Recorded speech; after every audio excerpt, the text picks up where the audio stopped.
নমস্কার বন্ধুরা, আজকে পনিরের তরকারি করব আর আমের টক করব। সাধারণভাবে দেখাবো রান্নাতে।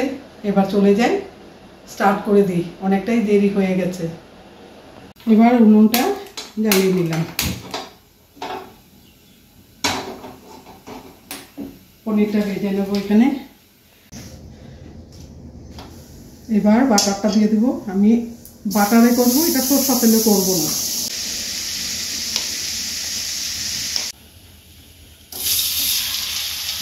এবার পনিরটা দিয়ে দিলাম, হালকা ভেজে নেব, বাটারের উপরে ভেজে নেব। হালকা ভাজা হয়ে গেছে, এটা বেশি ভাজবো না।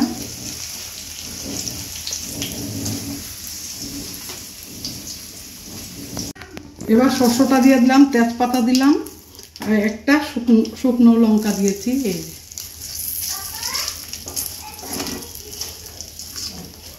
বাটারটা ছিল ওটার মধ্যেই সরষেটা দিয়ে নিয়েছি। এবার গ্রেভিটা দেব। কাজু দিয়েছি, একটু জিরা দিয়েছি, 3টা কাঁচা লঙ্কা দিয়েছি, আর কিছু দিইনি। এবার এলাচ থেতো করা এটা দিয়ে দিলাম।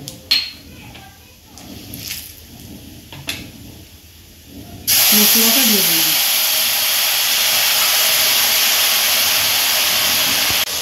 এবার একটু দই দিয়ে দেব, ঘরে পাতানো দই। এগুলো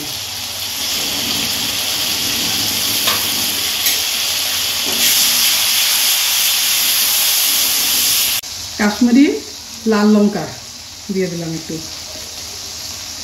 নুন দিয়েছি স্বাদ মতন। এবার চিনি দেবেন আপনারা, যে করবেন। আমি একটু মিষ্টি হবে তো, আমি একটু চিনি খাই না, সেই জন্য সুগার ফ্রি দিয়ে দিলাম। এটা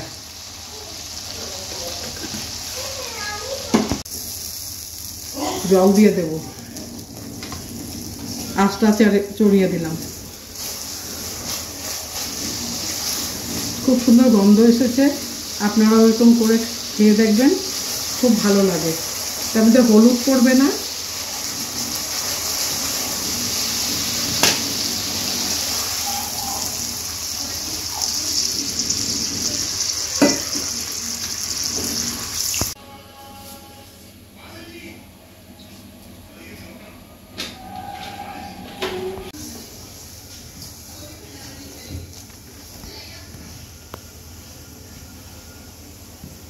এবার পনিরটা দিয়ে দেব।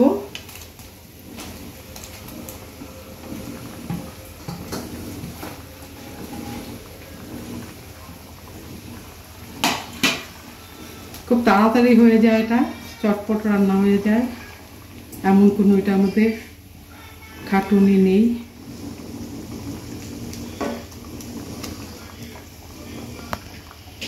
আমি খাই পনির, বলবে।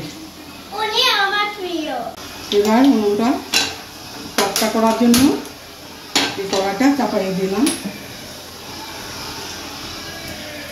সরষের তেল দেব। টকে তো একটুই দিতে হয়, বেশি দিতে হয় না। এবার শুকনো লঙ্কা দিয়েছি, তেজপাতা। এবার সরষেটা দিয়ে দিলাম।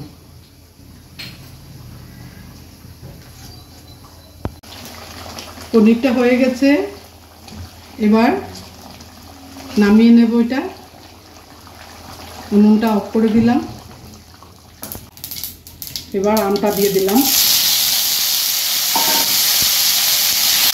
এবার হলুদটা দিয়ে দিলাম, নুন দিয়ে দিয়েছি, একটু কাশ্মীরি লঙ্কার গুঁড়ো দিয়ে দিয়েছি।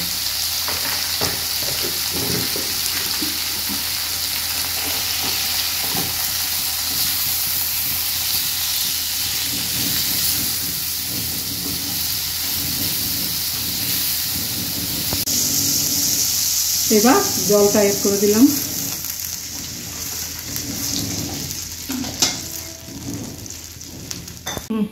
রান্নাটা মোটামুটি হয়ে আসছে।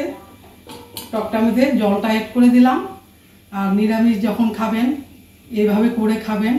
আজকে সম্পূর্ণটাই নিরামিষ, সেজন্য নিরামিষই করে দেখালাম আপনাদেরকে। আর গরম খুব পড়েছে, এই আমের টক খুব ভালো লাগে। গুড় দিয়ে করবো এটা, একটু কাজু আধ ভাঙ্গা করে রেখেছি সেটা দেব। এবার ঢাকা দিয়ে দিই, অনেকটা সময় লাগবে আমটা সিদ্ধ হতে। এবার ঢাকাটা উঠিয়ে দেখি কতটুকু সিদ্ধ হয়েছে। হ্যাঁ, আম সিদ্ধ হয়ে গেছে। এবার আমি কাজু অল্প হাফ গ্রেট করে রেখেছি, এটা দিয়ে দেব।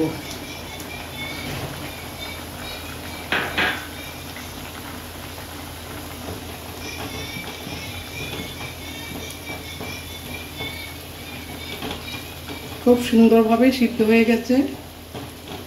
এবার আমি গুড়টাও ঢেলে দিতে পারবো। এবার কয়েকটা আস্ত কাজু দিয়ে দেব। এবার গুড়টাও দিয়ে দেব।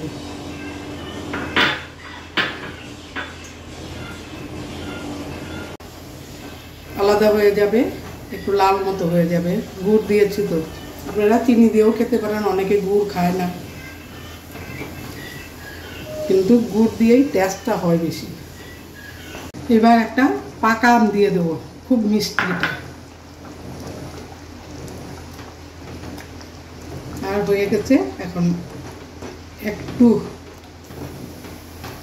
বাকি হয়ে যাবে। পাকা আমটা তো এমনিতেই পাকা, চট করে হয়ে যাবে। সাবস্ক্রাইব করে দেবেন, কমেন্ট করে জানাবেন।